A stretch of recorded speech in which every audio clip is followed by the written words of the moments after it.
বন্ধুরা, তোমরা কি কখনো দেখেছো দুই বান্ধবী একটা ছেলের পিছনে পাগল, যার জন্য তারা তাদের দুজনের মধ্যে সব বন্ধুত্ব ধীরে ধীরে শেষ হয়ে যায় এবং একে অপরের উপর হিংসা করতে শুরু করে।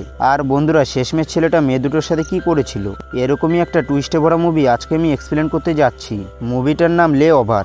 মুভির শুরুতে আমরা কেট নামের একজন টিচারকে পড়াতে দেখি। তখন সে লক্ষ্য করে একটা বাচ্চা লুকিয়ে লুকিয়ে একটা কমিকের বই দেখছে। তাই কেট বাচ্চাটাকে কমিকটা পড়তে বলে। এরপর বাচ্চাটা কমিকটা পড়লে কেটের অনেক ভালো লাগে। কিন্তু হঠাৎ তখন প্রিন্সিপাল চলে আসে আর তাদের সাথে এসব কিছু করতে দেখে প্রিন্সিপাল কেটকে তার অফিসে ডাকে। এরপর কেট অফিসে গেলে প্রিন্সিপাল বলে, আমার মনে হয় তোমার এই চাকরিটা ছেড়ে দেওয়া উচিত। অন্যদিকে আমরা মেঘান নামের একটা মেয়েকে দেখতে পাই এবং সে একটা কোম্পানিতে কিছু কসমেটিক প্রোডাক্ট বিক্রি করতে এসেছে। কিন্তু মেঘানের ওই কসমেটিক প্রোডাক্টগুলো কোম্পানির পছন্দ হয় না, যার কারণে সে তার প্রোডাক্টগুলো বিক্রি করতে পারে না। এরপর সে যখন কোম্পানি থেকে বের হয় তখন সে দেখতে পায় একটা পুলিশের গাড়ি তার গাড়িটাকে নিয়ে যাচ্ছে, কারণ তার গাড়িটা নো পার্কিংয়ে রাখা ছিল।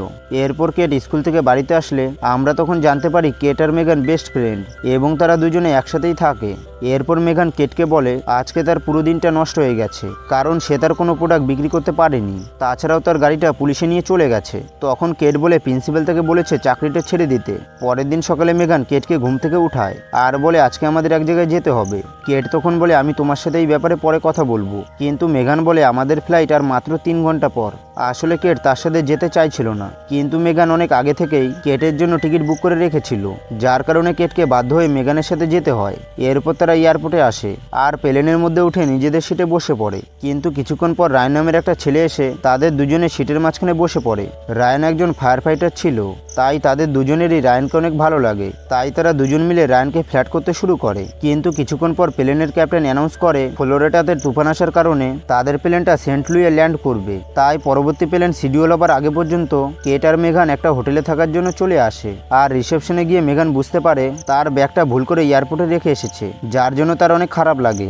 এরপর তারা রুমে যাবার জন্য লিফটের কাছে আসে, কিন্তু তারা সেখানে গিয়ে রায়ানকে দেখতে পায়। রায়ান তাদেরকে বলে তোমরা এখানে কি করতে এসেছো? মেঘান বলে আমরা আমাদের বান্ধবীর একটা বিয়েতে এসেছি। এরপর তারাও রায়ানকে জিজ্ঞাসা করে তুমি এখানে কি করতে এসেছো? রায়ান বলে বিয়ের কিছুদিন দেরি থাকায় সে এখানে ঘুরতে এসেছে। এরপর রায়ান তাদের দুজনকে সন্ধ্যাবেলায় তার সাথে ড্রিঙ্ক করার জন্য বলে। এটা শুনে তারা দুজন রাজি হয়ে যায়। এরপর মেঘান বলে আমার ব্যাগটা হারিয়ে যাবার কারণে আমার কাছে সন্ধ্যাবেলায় পরার মতন কোনো ড্রেস নেই, তাই তোমার একটা ড্রেস কি আমাকে পরতে দেবে? তখন কেট বলে আমার কাছে একটাই ড্রেস আছে। এরপর সন্ধ্যাবেলায় কেট মেঘানকে না বলে একাই রায়ানের সাথে দেখা করতে চলে আসে। রায়ান তখন মেঘানের ব্যাপারে জিজ্ঞাসা করলে কেট বলে আমি জানি না সে কেন আসেনি। এরপর তারা দুজন যখন কথা বলছিল তখন রায়ান মেঘানকে দেখতে পায় এবং সে একটা খুব সুন্দর ড্রেস পরে এখানে এসেছে। এরপর তারা খবরে দেখে ফ্লোরিডাতে তুফান আরও বেশি ভয়ানক হয়ে গেছে, যার কারণে তাদের ফ্লাইট আরও পিছিয়ে দেওয়া হয়েছে। এই নিউজটা শুনে রায়ান প্রচণ্ড চিন্তায় পড়ে যায়। এটা দেখে কেট আর মেঘান রায়ানকে রিল্যাক্স ফিল করানোর জন্য তার সঙ্গে ডান্স করতে শুরু করে। এরপর তারা তিনজন তাদের হোটেলে ফিরে আসে এবং রুমে যাবার সময় মেঘান কেটের সাথে ঝগড়া করতে থাকে আর বলে তুমি একা একা কেন রায়ানের সাথে দেখা করতে গিয়েছিলে? আসলে বন্ধুরা, তারা দুজনেই রায়ানকে ভালোবাসতে শুরু করেছে। পরের দিন মেঘান হট এয়ার বেলুনে চাপার জন্য প্ল্যান করে। এরপর তারা তিনজন মিলে হট এয়ার বেলুনে চাপে। এরপর এয়ার বেলুনের ক্যাপ্টেন বলে আমরা এখন 500 মিটার উঁচুতে আছি, যা শুনে কেট প্রচণ্ড ভয় পেয়ে যায়। কেটকে ভয় পেতে দেখে রায়ান তাকে সাহস দিতে থাকে। এরপর তারা তিনজন আবারও হোটেলে ফিরে আসে। হোটেলে আসার পর রায়ান বলে আমি এখন সুইমিং করতে যাব।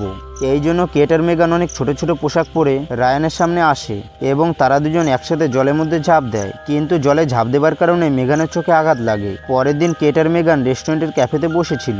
তখন কেট রায়ানকে একটা ব্যাগ নিয়ে কোথাও যেতে দেখে, তাই তারা দুজন তার কাছে গিয়ে জিজ্ঞাসা করে তুমি কোথায় যাচ্ছ? রায়ান বলে আমি একটা বিয়েতে যাচ্ছি। মেঘান আর কেট তখন বলে আমরা কি তোমার সাথে যেতে পারি? রায়ান বলে হ্যাঁ যেতে পারো। এরপর তারা একটা গাড়িতে করে বিয়ে বাড়িতে যেতে শুরু করে। রাস্তার মধ্যে মেঘান রায়ানের হাতে ওষুধ লাগিয়ে দিচ্ছিল, কারণ তার হাতে একটু ব্যথা লেগেছিল।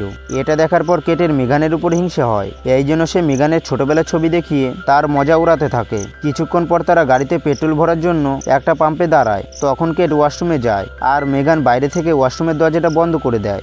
আসলে সে এইভাবেই তার অপরাধের বদলা নিতে চাইছিল। এদিকে কেট ওয়াশরুমের ভিতরে আটকা পড়ে যাবার কারণে মেঘান রায়ানের সাথে ফ্ল্যাটিং করতে শুরু করে।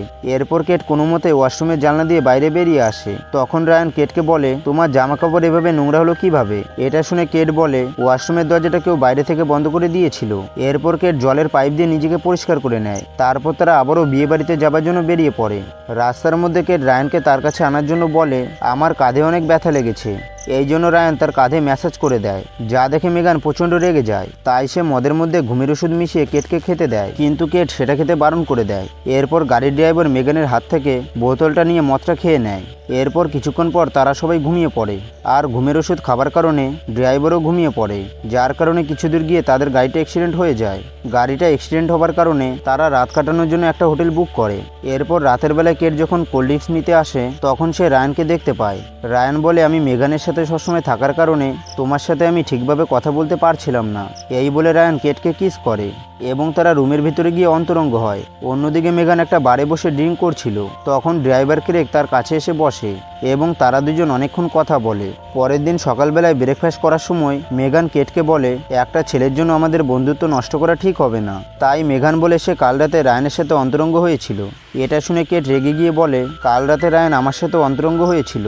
যা শুনে তারা দুজন মারামারি করতে শুরু করে এবং মারামারি করতে করতে তাদের দুজনের উপর একটা আলমারি পড়ে যায়। তখন কেরেক এটা দেখতে পেয়ে তাদের উপর থেকে আলমারিটা তোলে। কেট আর মেগান এই হোটেলের অনেক কিছু ভেঙে দিয়েছিল বলে তাই হোটেলের মালিক পুলিশকে ডেকে নিয়ে আসে। কেরেক তখন বলে, রায়ান নামের একটা ছেলে বিয়ে বাড়িতে যাবার জন্য আমার গাড়িটা নিয়ে গেছে। এরপর কেরেক রায়ানের প্রোফাইল চেক করে দেখে রায়ান যে বিয়ে বাড়িতে যাবার কথা বলেছিল সেটা আর কারো না, বরং তার নিজের বিয়ে ছিল। যা শুনে কেট আর মেগান দুজনে অনেক রেগে যায়, কারণ রায়ান তাদের দুজনকেই ঠকিয়েছে। তাই তারা দুজন রায়ানের বিয়ে ভাঙার জন্য প্ল্যান করে। এরপর কেট আর মেগান একটা গাড়ি বুক করে এবং তাড়াতাড়ি করে ওই হোটেলে পৌঁছে যায় যেখানে রায়ানের বিয়ে হচ্ছিল। সেখানে গিয়ে তারা জানতে পারে তারা এখানে আসতে অনেক দেরি করে ফেলেছে, কারণ ততক্ষণে রায়ানের বিয়ে হয়ে গেছে। এরপর তারা সেখানে রায়ানকে দেখতে পায় এবং কেট আর মেগান দেখে রায়ান সেখান থেকে পালানোর চেষ্টা করছে, কিন্তু তারা রায়ানকে ধরে ফেলে আর জিজ্ঞাসা করে সে তাদের সাথে এমন কেন করেছে। রায়ান তখন বলে, এতে আমার কোনো দোষ নেই, কারণ তোমরা দুজন আমার সাথে ফ্ল্যাটিং করেছিলে। আর তাদেরকে বলে, তোমরা দয়া করে আমার বিয়েটা ভেঙো না। এরপর সেখানে রায়ানের স্ত্রী চলে আসে। কেট আর মেগান দেখে রায়ানের স্ত্রী অনেক রাগী আর রায়ান তার সামনে অনেক ভয় পেয়ে থাকে। এটা দেখে কেট আর মেগান অনেক বেশি খুশি হয়, কারণ এর চেয়ে বড় শাস্তি রায়ানের জন্য আর কিছু হতে পারে না। এরপর কেট আর মেগান এয়ারপোর্টে চলে আসে এবং তারা এয়ারপোর্টে গিয়ে জানতে পারে তাদের ফ্লাইট 4 ঘন্টা লেট। এই জন্য মেগান কেরেকের সাথে দেখা করার জন্য তার দোকানে চলে আসে আর তার সাথে কিছুক্ষণ ধরে কথা বলে। আর সেখান থেকে যাবার সময় মেগান কেরেককে কিস করে। এরপর সে এয়ারপোর্টে এসে কেটকে বলে, এখন থেকে আমাদের একসঙ্গে থাকাটা ঠিক হবে না। কেট বলে, আমারও মনে হয় এটাই ঠিক হবে। এরপর কেট বাড়িতে ফিরে প্রিন্সিপালকে বলে সে চাকরিটা ছাড়বে না। এটা শুনে প্রিন্সিপাল তাকে বলে, তুমি ভলিবল টিমের অনেক ভালো কোচ হতে পারবে। যা শুনে কেট অনেক খুশি হয়। আর বন্ধুরা, এর সাথে সাথে মুভির গল্পটা শেষ হয়ে যায়। তো বন্ধুরা, তোমাদের এই মুভিটা কেমন লেগেছে সেটা কমেন্ট বক্সে অবশ্যই বলে যাবে। আর ভিডিওটা যদি একটু ভালো লেগে থাকে তাহলে একটা লাইক দিয়ে চ্যানেলটিকে অবশ্যই সাবস্ক্রাইব করে রাখবে। তো বন্ধুরা, আবারও দেখা হবে নতুন একটা মুভির এক্সপ্লেন ভিডিও নিয়ে।